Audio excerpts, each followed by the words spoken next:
Well, welcome everybody. It's great to see you. First off, let me just say, if everyone can, if you might have just added on, but if everybody can turn on their camera, mute themselves to avoid any undue distraction and connect us all together. We're going to have about an hour together of respectful listening and understanding of our speaker, and then at the end we'll have like 15 minutes of Q&A. So if you think of anything, throw a question into the chat, and we'll read through them at the very end. If you have a private question and you want to send it to me anonymously or Asaf or Devere, just do a private chat and we'll do it completely anonymously. And that way we will get to all the questions. So hi, I'm Ben, and I'm a junior at UMass Amherst. I've been given the great honor to present the opening remarks for our event today and give a brief bio of Mr. Yonatan Langer.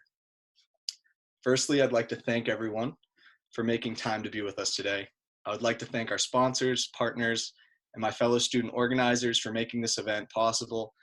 And thank you to Yonatan for your openness to share with our community.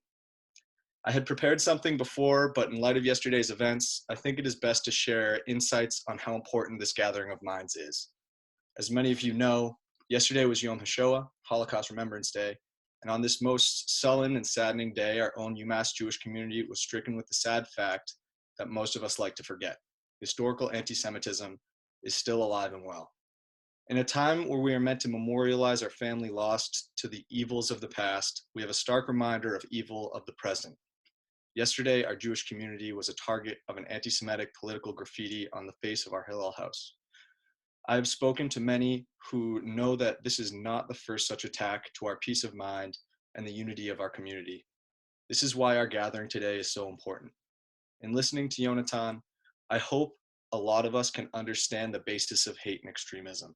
I hope in finding this understanding and its foundations, we can ourselves avoid its biases and find unity in our diversity. So who is Yonatan Langer? Former neo-Nazi Yonatan Langer was born in a small German village of Erlebrunn, eventually assuming a leadership role in an East Berlin neo-Nazi group.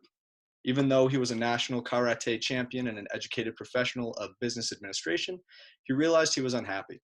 Sensing a deep need for change, Yonatan embarked on a journey in search of wisdom that would lead to converting to Judaism and making his home in Israel.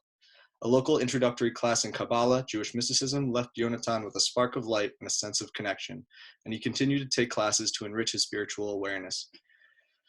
Through his studies and volunteering with the Kabbalah Center, Yonatan transformed, embracing a path of tolerance, human dignity, and respect for people from all walks of life. This was no easy journey because it included the recognition of past negative beliefs and behavior and the work required to question, challenge, and rethink everything Yonatan previously believed in. Through this arduous process, Yonatan found his way towards self-realization, a process he believes it is a continuing journey. A student of Kabbalah for over 11 years, Yonatan now shares his story with others in hopes of inspiring them to make positive changes in their lives as well. He believes to his core that we all have the power to overcome challenges and make a difference in the world. In his spare time, Yonatan enjoys traveling, being in nature, practicing yoga, meditation, dance, and music. He hopes to build his own Jewish family and continues to strengthen his connection with God. Welcome, Yonatan. Ben, thank you very much.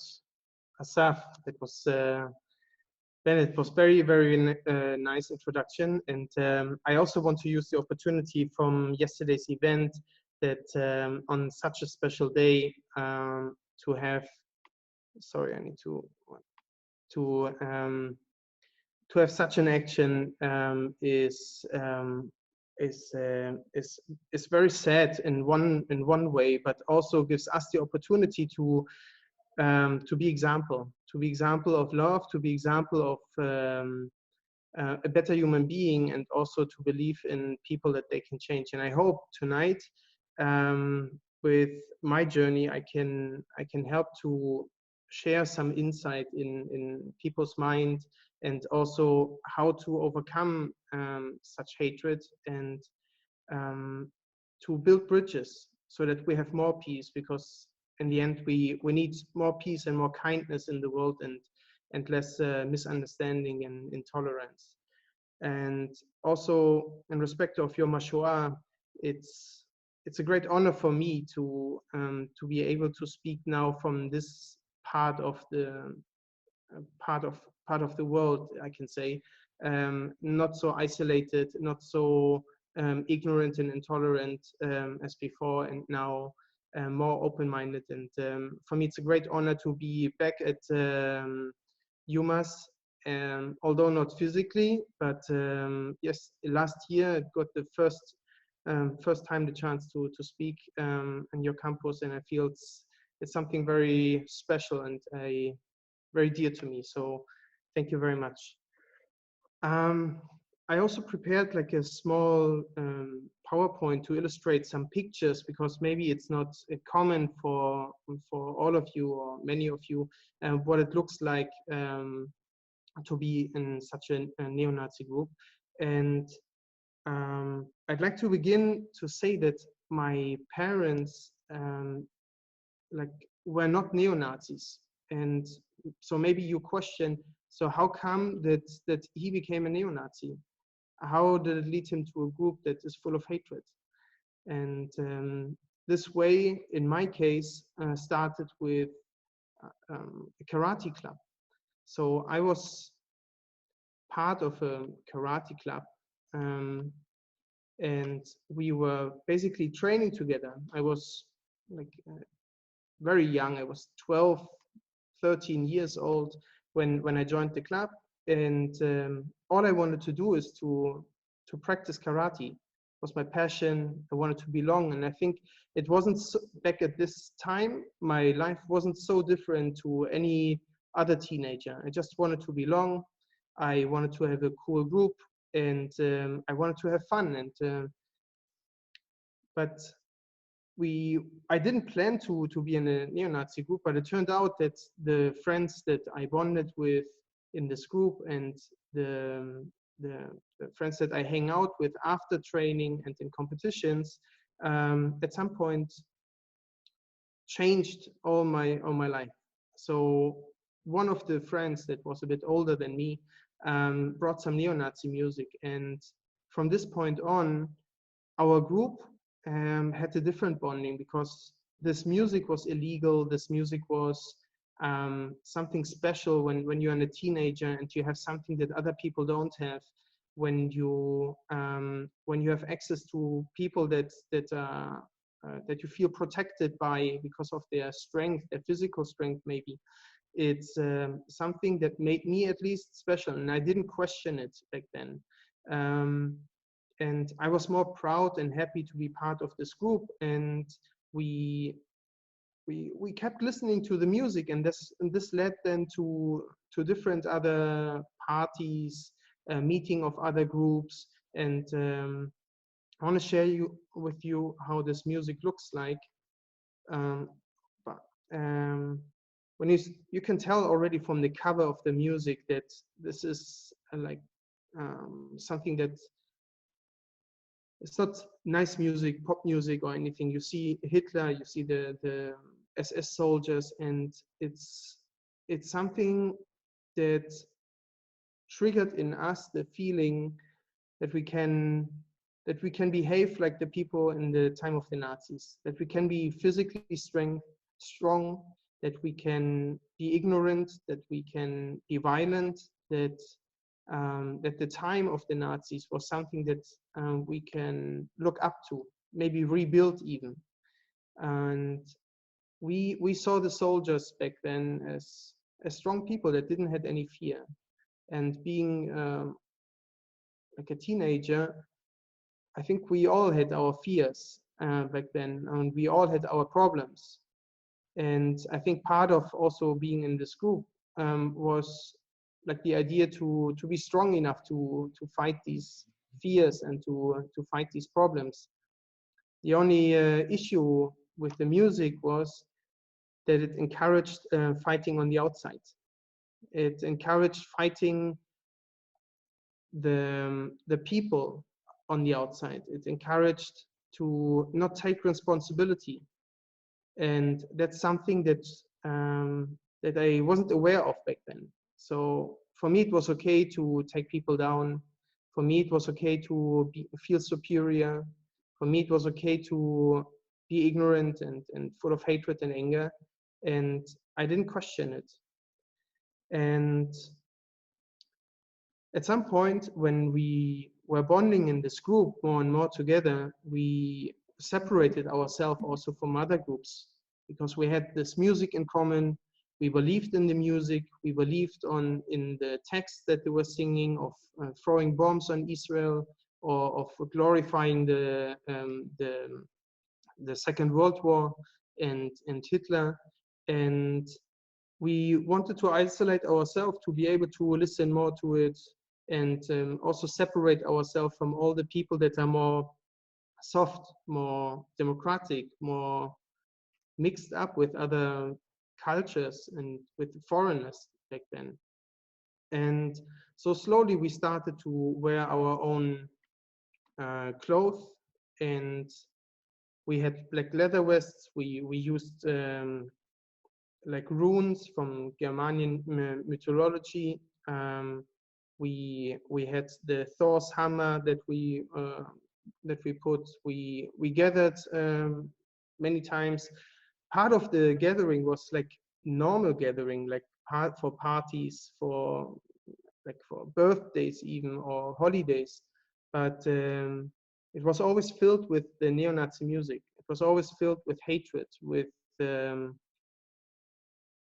analyzing what's happening in Germany, what's happening in the political area, like which politician did what, which foreigner did what happened again, you know. And we didn't agree with what's happening in Germany, so we bonded together, and we bonded with other groups because we believe we can change it, we can fight it, we can make a revolution, if you would say. And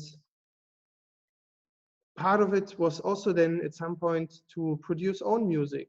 So we had we went into a studio. Obviously, it's illegal to play the music, to have the music, to produce music of such kind. But we believed in it, and it gave us strength. It gave us energy, and our picture was always to be superior, and we didn't believe in all the Western mentality of the USA, as you wish, or anything that makes it okay to mix races or to mingle with other nations. And we didn't, like, you can see, like I was a teenager, like was grown up 18, 19, 20, and I didn't question all these beliefs. And we also had our own clubhouse. So a clubhouse was important for us because it was a place of security for us, where we could play our music, where we could invite people. We invited one of the most important singer in Germany for neo-Nazi music. He came to our parties, and we invited people from the neighborhoods, like normal people that do normal jobs, fathers and like family fathers, and we had our place where we could hide in a way. The police didn't find us, and we were all people that were smart enough to close our mouth at the right time and to think long term. Physically, we had the abilities to take people down or to fight on the streets. Sometimes we did it, but our goal was more to change something in the long term, to reach education, to find position in economy and like in companies, and from there to make decisions. And so we didn't have any tattoos, we didn't have any problems with the police. Some of us did, but I didn't. But we were strategically planning, and we wanted to make a change in the big picture. And now in Germany, there are still groups like this. There are groups that are violent, and you can see in street fights. There are groups that are more intellectual. There are groups that are connected to politicians. And all of them have influence in different areas. And yeah, we need to, I think, find ways to make them change. And when I joined this group, I also got the education in school about the Second World War and the Holocaust. And obviously, I kind of heard what the teachers were saying to us in the formal education, and I understood what they were saying, that this was a war and people got killed and everything. But when I looked at these pictures, I saw strength. I saw tough people. I saw like ambitious people. I saw strong people, and everyone that was taken down through the war, through the Holocaust, as weak. So my perception didn't include other people. For me, it was a very egoistic way of allowing myself to act negatively. And I saw this also in the soldiers that took other countries, took other people's lives, and just lived the way they wanted and they believed is good.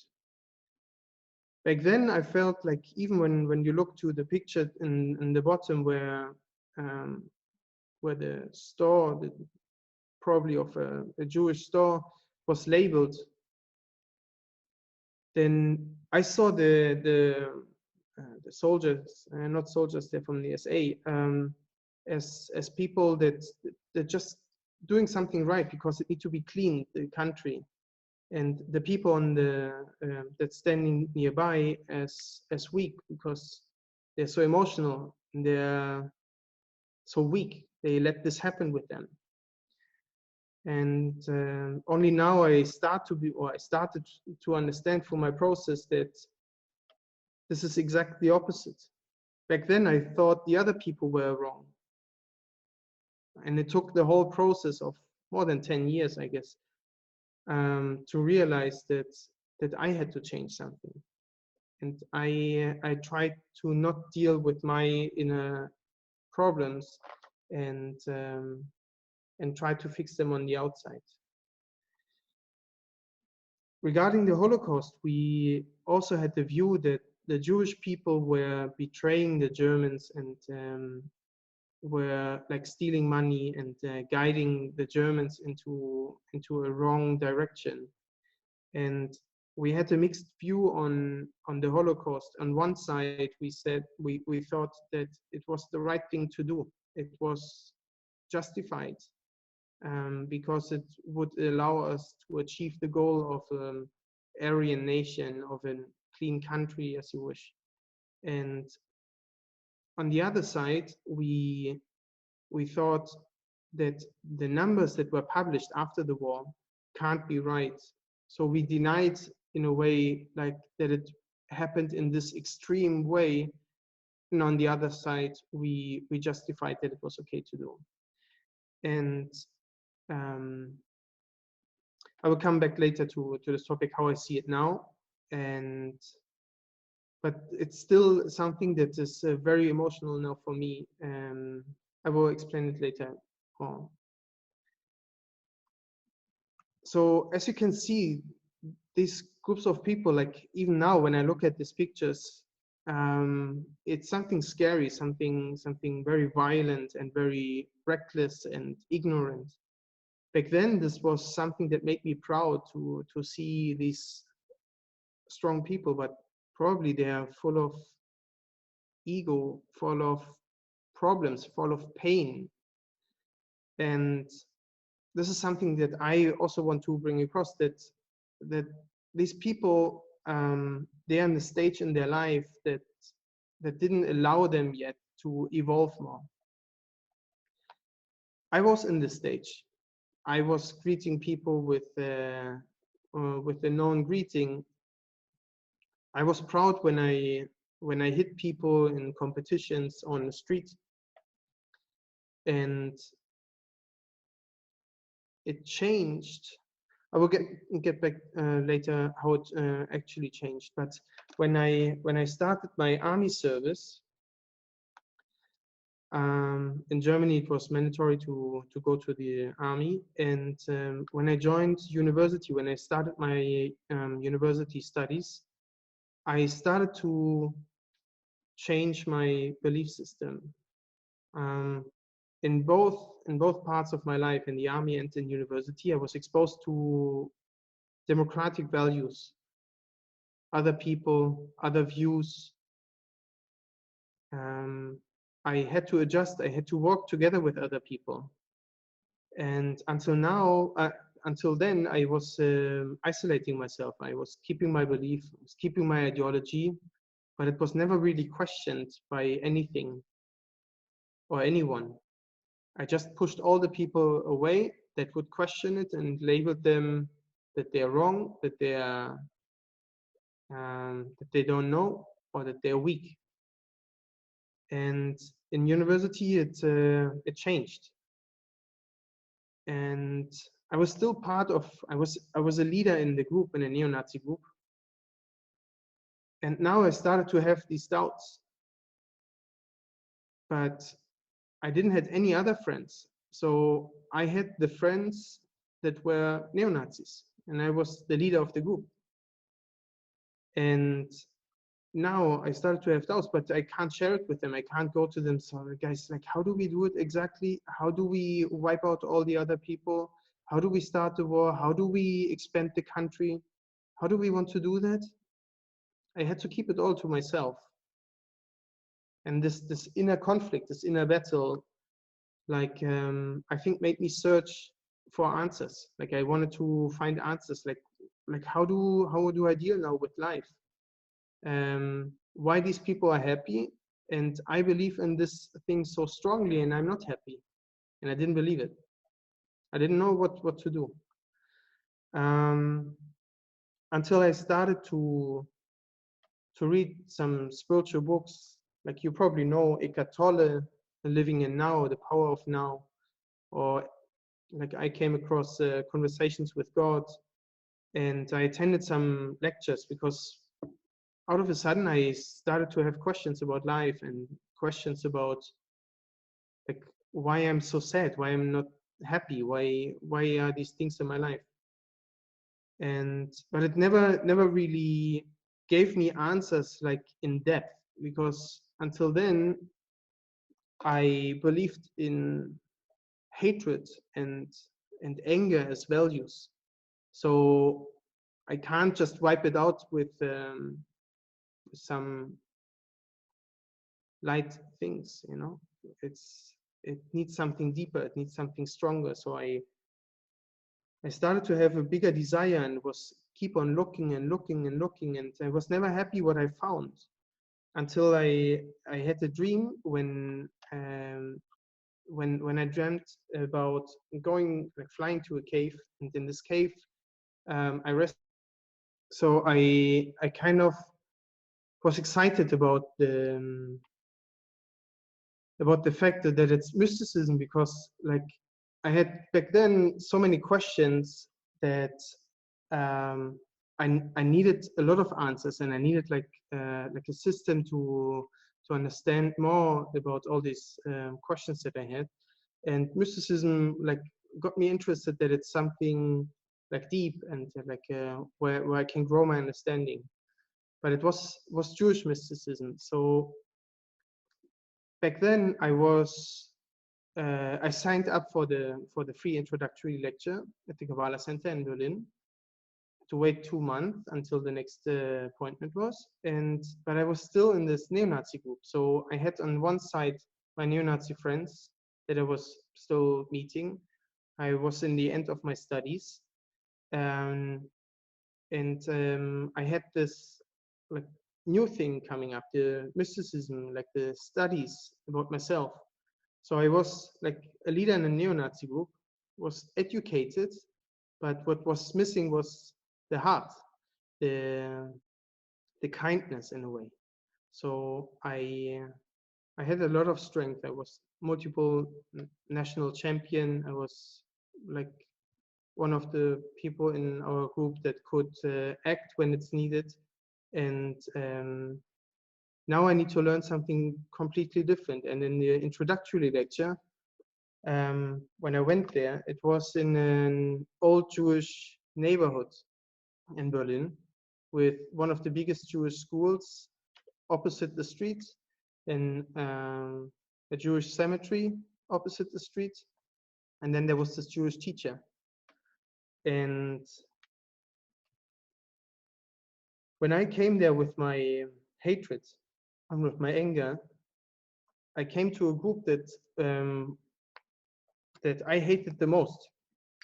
From all the people that we had problems with, Jewish people were the group that challenged me the most. And now there was this man wearing a kippah, and he was welcoming me, and he was helping me.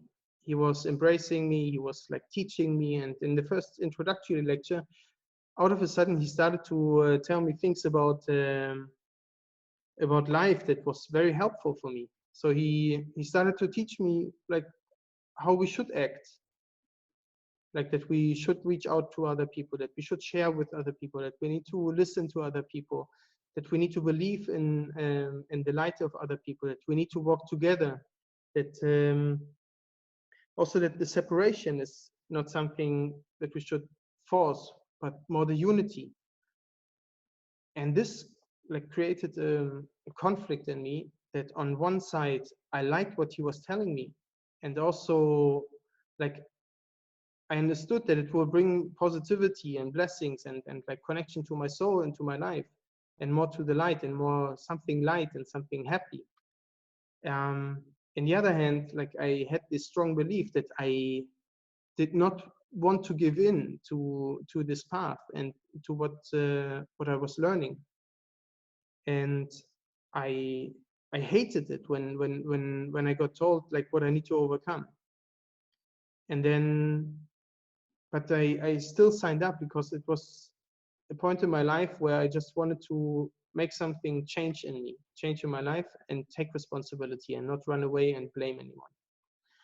And then at some point, like I signed up for the courses, and I signed up for volunteering, and I got more engaged in the Kabbalah Center. At some point, I was invited to a Shabbat even, and in the Shabbat, I think I experienced for the first time all this joy and happiness and all this light that my teacher wanted to bring close to me. But I was still going to the neo-Nazi group. So I was studying Kabbalah, I was going to Shabbat, I was meeting Jewish people, and I still was listening to neo-Nazi music and had the neo-Nazi friends because they were just my friends. And I couldn't separate it between the friendship and the ideology. But from the experience of Shabbat, and then also going to a holiday, I think it was Rosh Hashanah in Israel, I really started to clean my life, to stop listening to the music, to throw the music away, to sort out my clothing, to delete people in my phone that I didn't want to be in touch with, and to also stop going to the group, which was weird in the beginning for them and for me, because I was one of the leading force there, and they liked me also, and they didn't know what to do, and they at some point heard also that I was studying Kabbalah, and it's like this Jewish thing, like what you're doing. And I think it was a conflict for them and for me, what to do now. And luckily, we both decided that we just went our own to go our own way. They didn't take any physical action, and I didn't have to fight anything, and I could just continue on my path. And after some time of studying, I got the opportunity to work for the Kabbalah Center in London. And when I arrived to London, it was like London has a big Kabbalah Center with many teachers and a big community, and I became the event coordinator, and I was from the beginning organizing Jewish holidays, which for me was like exciting on one hand. On the other hand, like it forced me also into a path of change and positive change. And I was in charge of Pesach preparation, Rosh Hashanah, and Jewish weddings and Brit Milah and everything. But it was always from a point that I ask, and that's what also the Kabbalah Center is about, to teach why is this important for us today.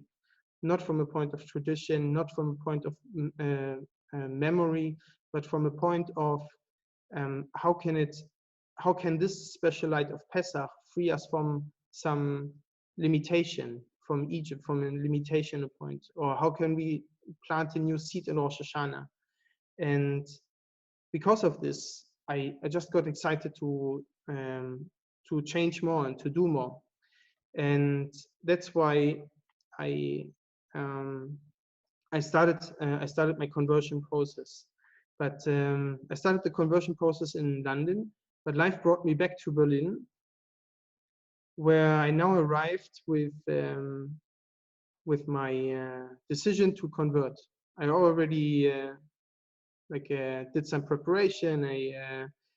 I did some studies. I signed up for courses. I bought books and everything, and I now arrived with all this decision in a city where I grew up as a neo-Nazi, and where I had the old friends. And in the picture in the middle, you can see that's a picture from the time back in Berlin, when I even tried to go back to the neo-Nazi group, and I tried to do karate again. But it didn't work out, and like I had to decide, like, where do I want to go? Where do I want to go now? What do I want in my life? But in Berlin, there wasn't a big Kabbalah center. It's not a Jewish city or a Jewish district like in London. So I didn't have this support system. I had to make this decision by myself. And at some point, like I realized that the further I go away from my decision of converting, the further I go away from everything that I have to do to complete the conversion, and the more I engage with my old group or avoid anything that I have to do, the more problems I got in my life. And at some point I turned it around and decided then, okay, I need to sit down, I need to study, I need to do and complete this conversion, no matter how difficult it is. And at this point, I was studying about 7 years already, but I never publicly spoke about my past, about my journey, about everything that I went through. And that was one of the reasons it got stuck in the conversion. And only through starting to speak about my hatred, my anger, my ignorance, my desire to be superior to others, I got help to change things. So I got an interview with the journalist. He asked me many questions. He opened all this topic, and that freed me from all the bondage from the past in a way. And luckily, I was able to complete the conversion, and it was a process of 3.5 years in total. And I completed the conversion, and the newspaper article was published on a day before I went to complete the conversion. So I kind of left all my past in Berlin and went to New York to do the mikveh of the conversion. And when I came back, I thought I was sure actually that I will stay forever in Berlin, that this is my place where I have to do my work, this is where it's my responsibility, this is where I need to reveal the light.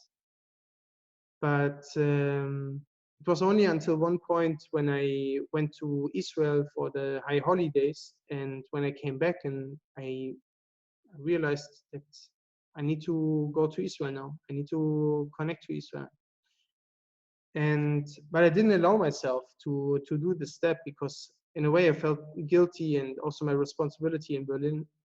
And then the manager of the Kabbalah Center in Tel Aviv came to Berlin and invited me to work in Israel.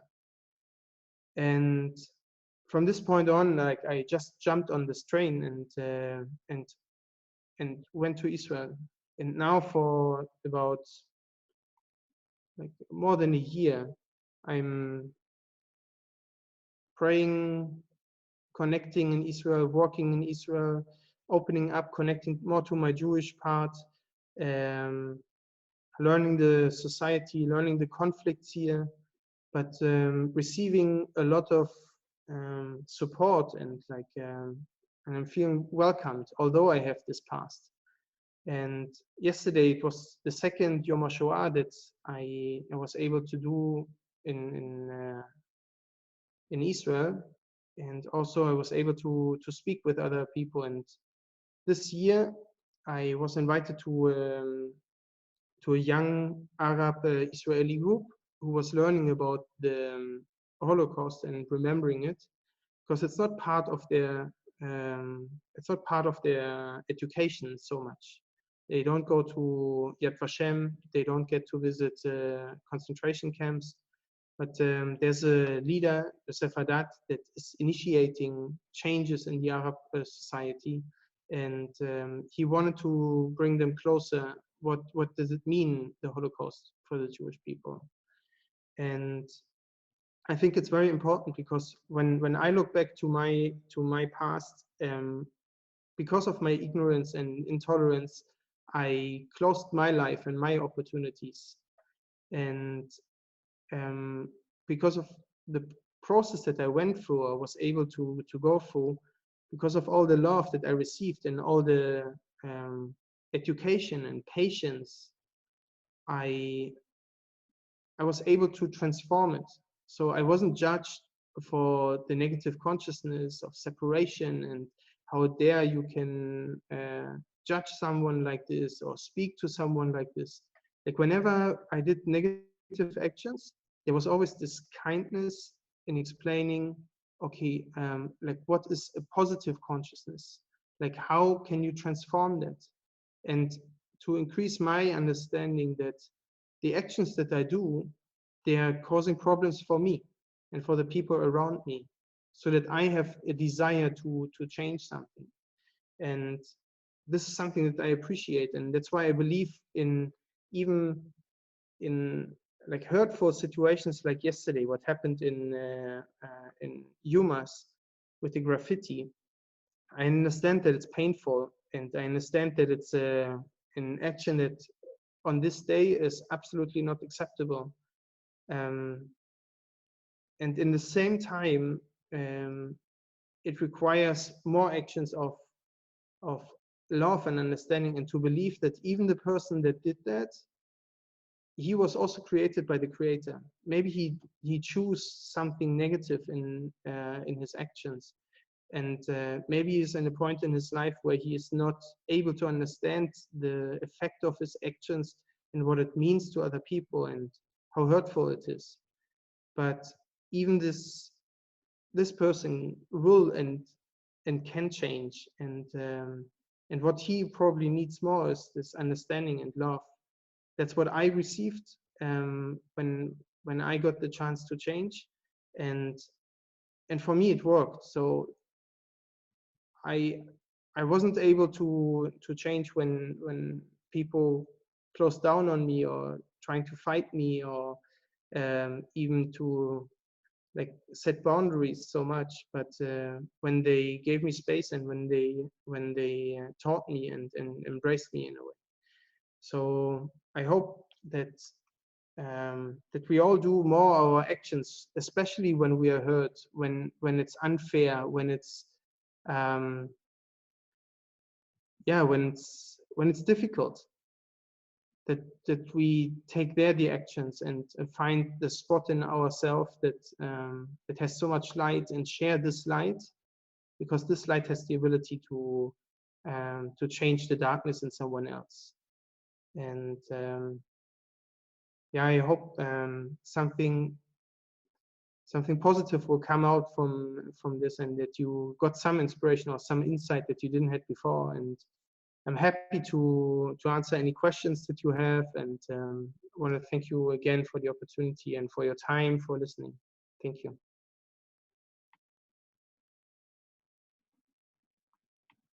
Hello. We want to thank Yonatan for sharing his incredible story and being so brave and vulnerable with us. It's not an easy story to tell, but it is important that it is heard, especially on a day like today. As many of you know, yesterday was Yom HaShoah. Unlike most years, however, there were no in-person events the night before, so my family and I, like thousands of others, remembered virtually. We watched Yad Vashem's live stream.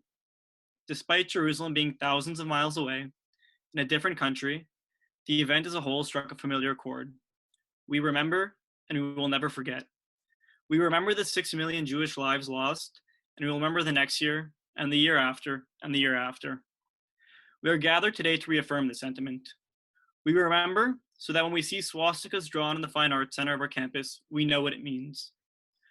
We remember so when our Jewish house of worship and community on campus was defaced and vandalized, we know that it is more than just paint. We know that the vandalizer did not choose a random building and did not choose a random day. We know this. We remember so that when we feel anti-Semitism around us, at home and abroad, we know that we cannot ignore it. The event today is called From Hate to Home, and I think that is a very fitting title for not only Yonatan's story, but for how we as individuals can act. I'm sure everyone here has heard the quote I'm about to read 100 times over, yet it has and never will grow old. Darkness cannot drive out darkness, only light can do that. Hate cannot drive out hate, only love can do that. Dr. King's words tell us a simple story of what we can do to bring someone, or even ourselves, from hate to home. We have a responsibility as individuals to heed these words and act on their behalf. We do not have to be complicit with the world's evil, nor are we powerless against it. We remember, we love, and we will never forget.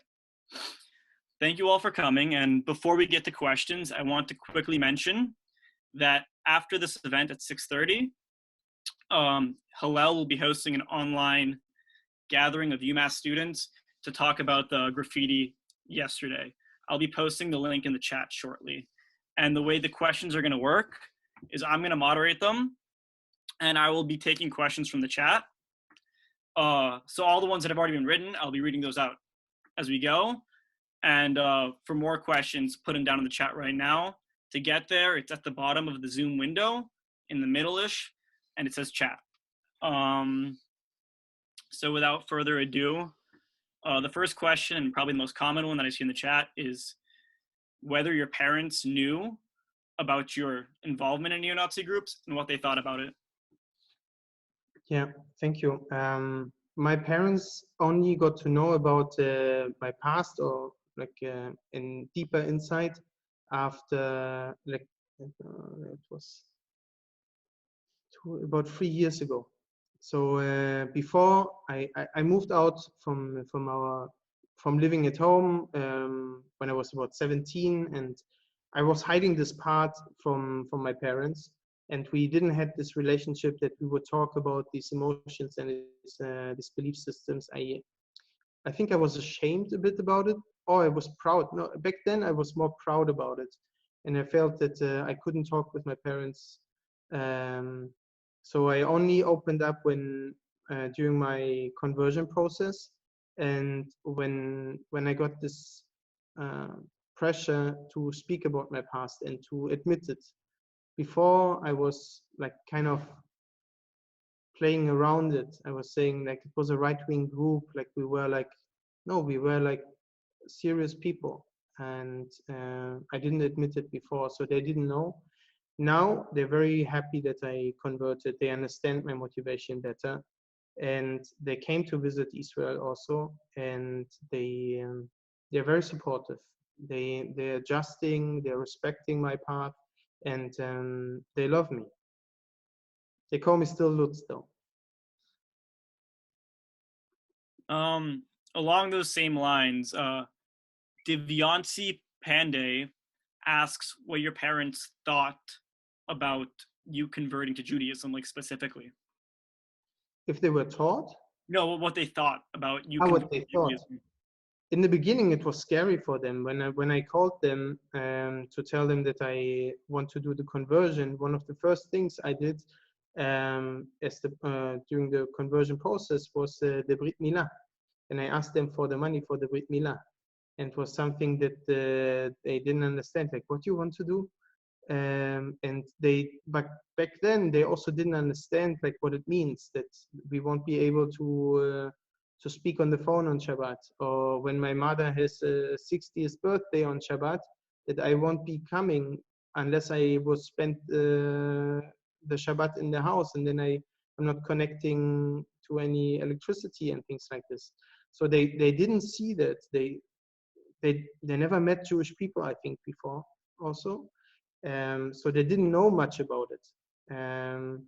But at some point, my mom told me they not necessarily were happy about it, but they said they're accepting it because it's my choice.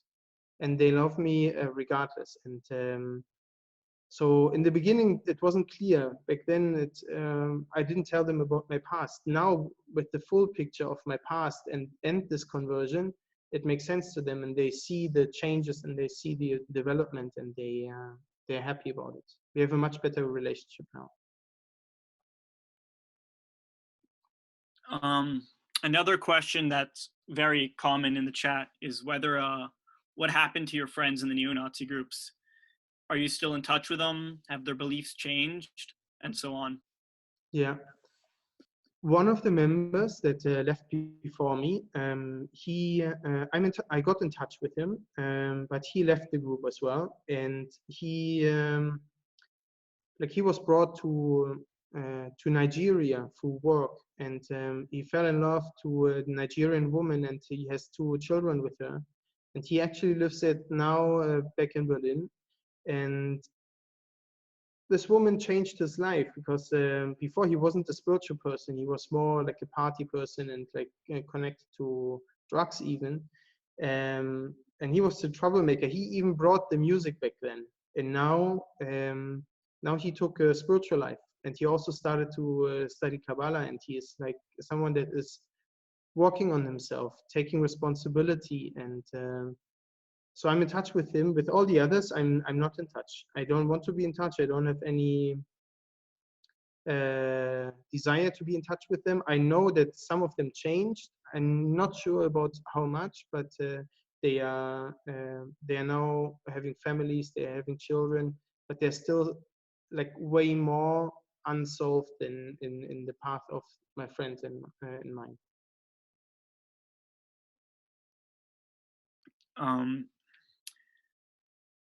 From Micah Carr-Gloth, he was wondering, so you talked about your depression before and not feeling happy, and he was wondering what the trigger was, that a trigger for you to change? And another question from other people is, do you feel better now than you did before in the happiness sphere? In the happiness scale, like my path make me very, very happy and very fulfilled. I also have my days, obviously, and ups and downs, but the fulfillment and the richness of life that I received through the journey and through the self-transformation is something that I couldn't foresee. Like some people say, it's like a drop in the ocean, you know, when we have dreams that we can't foresee. I couldn't imagine all this life before, and the trigger wasn't the happiness. I was happy to do all these negative actions. I was happy to take people down. I was happy to be violent, and I was proud about it.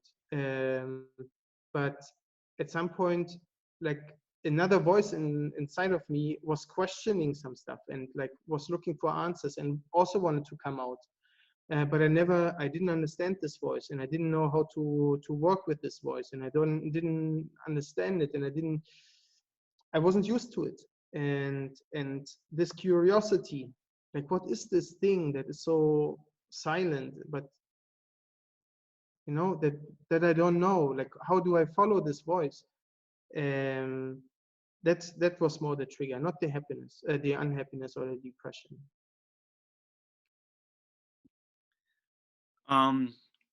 Another person asks why you were so receptive specifically to the neo-Nazi individuals in your karate class. Good question. Not everyone in the club. We were like 120 people in the club. Our club was in the association, the leading club. So we were like, when my friends and I went to a competition, it was us that took the first 3 places. And in our club, we were from 120 people. Our group was maybe 10, 12, 15 people, something like this.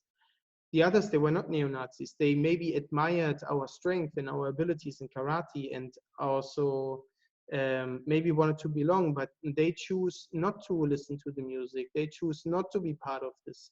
And this, why I was so receptive. I think I was weak back in the time because I knew that it was hatred, but I wanted to belong so badly to the neo-Nazi group and to be connected to this group that I didn't say no to the group. I didn't say no to the music. And back then I thought I was strong to be part of it, but now I know I was weak. Divyansi Pandey asks if anyone in the Jewish group didn't accept you after you told them that you were a neo-Nazi in your past.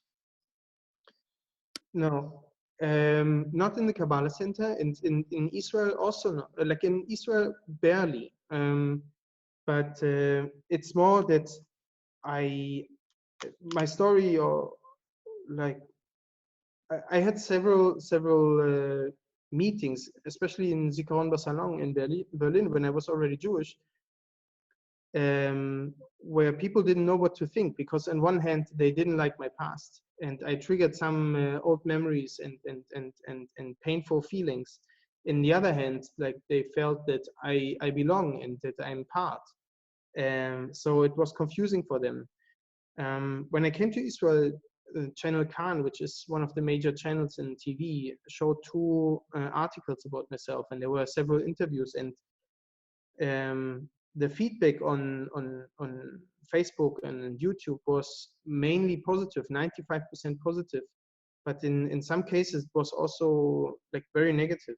But I don't think that it was had anything to do with me personally, but it was more something that that I triggered. You know, like I triggered some wound, some pain in the people because of my story, because of my belief systems that I had. That is hard to deal with people, and it's not an easy topic, as I understand. So I understand people that can't take it with open arms, but I receive a lot of support and love. Another question is, have you ever traveled back to Germany? And then when you do you wear a kippah? And then it's a couple more questions. So in this one question, we hear that some people are afraid to do so, either because they fear neo-Nazis or people from Syria, Afghanistan, etc., who want to attract Jews. Right. Actually, after my conversion in Berlin, I was always wearing the kippah, but with a baseball cap or with a hat or anything, because I was I also felt this feeling, and I had these feelings. And then recently we did a global Zoom call for healing, because some of our community members, they have some issues with healing. We were like getting together to pray and etc. and connect. And there were some people, 3 people, that had created a Zoom bombing, and they were texting swastikas and kill all Jews and everything into the chat, which made me think, like, after, like, wait a moment, they were like saying this now also to me. And this is when I understood like how it feels to receive the hatred, because until now I put it more out. I wasn't on the other side. But I traveled back to Berlin, and when I'm going to Berlin, I think I would wear also more cap, I don't know, maybe I would challenge it, but I certainly would look out for people, because I can tell that they won't be happy to see Jewish people. Okay, so we have 4 more questions. What keeps you going right now, and what are some of your goals moving forward? Well, you mentioned one goal in the introduction. I want to start a Jewish family. I think this will open a different life also for me. Living in Israel is already special, but also starting a Jewish family is, I think, because of my past, something different, like special. I don't know. The other things is I want to connect more to my Jewish soul. Like in being here now, for being in Israel for more than a year, like allowed me already to connect to my soul and to Israel and all the complex worlds here more. And another thing that I want to do more is reach out to people and share my path and what I learned. Because I think it's important, and we need this. We need more peace. We need more understanding. We need more examples of change, and like in a way, leaders of change. And that's why I started to reach out and grab the opportunities. I didn't choose to when I was a neo-Nazi, or I didn't choose to when I started to convert. But I don't say no when it's coming. So I put myself into this position. Well, along those lines from the end, Ben Doberson asks, have you ever considered confronting extremism because of your experience and knowledge? Yeah, actually, yeah. And back in Berlin, I started to have conversations with people that are helping extremists to leave groups, because you got a glimpse of how difficult it is to leave a group, because you need to isolate yourself, separate from friends. There are security issues. Sometimes there are like tattoos that need to be removed. There's financial issues, and sometimes you need to move out country. And I was like, there are groups that helping these people to leave these groups, or organizations that helping people to leave these groups. And one of them I was in touch with, and we started to speak, maybe also to go to prisons and to have conversations with people that have these doubts, or that are at least on the journey. So I'm open for that. I would definitely consider this. And I don't know about confronting extremists, because in the end it's their choice what they need to, how they want to live their life, and I don't want to take the free will from them. But I can be there if they have questions, if they have doubts, if they have an opening for change. Then I'm happy to be there and assist. Okay, so it looks like someone added a question, so it's gonna be 3 more now. Do you have siblings, and if so, were they involved as well?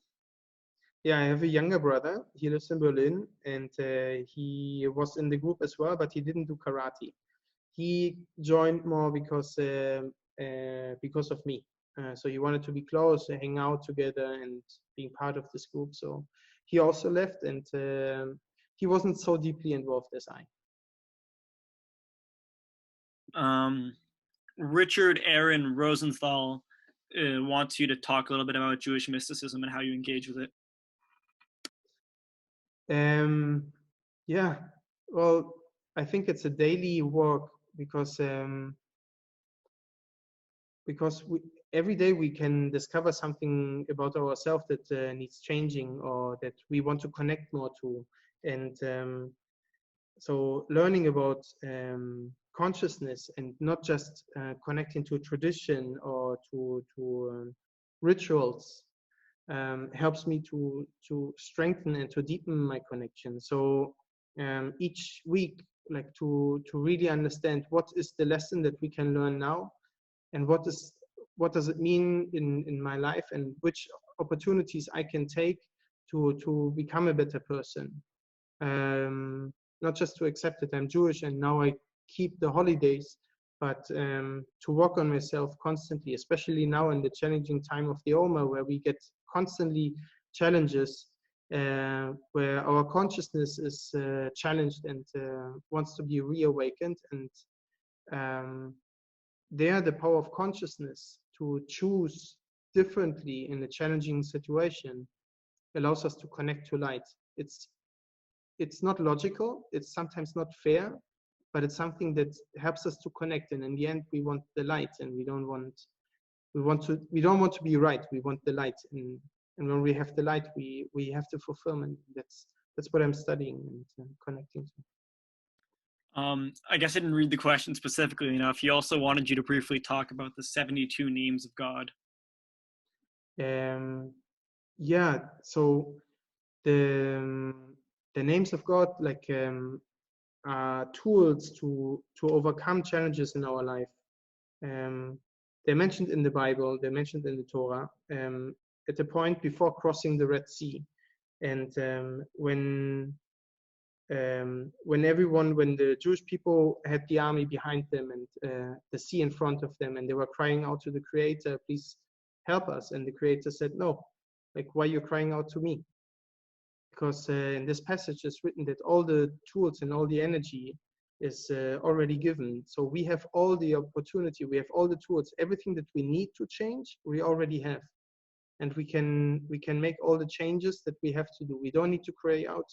We have to cry out to the Creator, but in the same way, we also need to know that we have everything that we need to make changes in our life, to overcome any challenge, even like splitting the sea.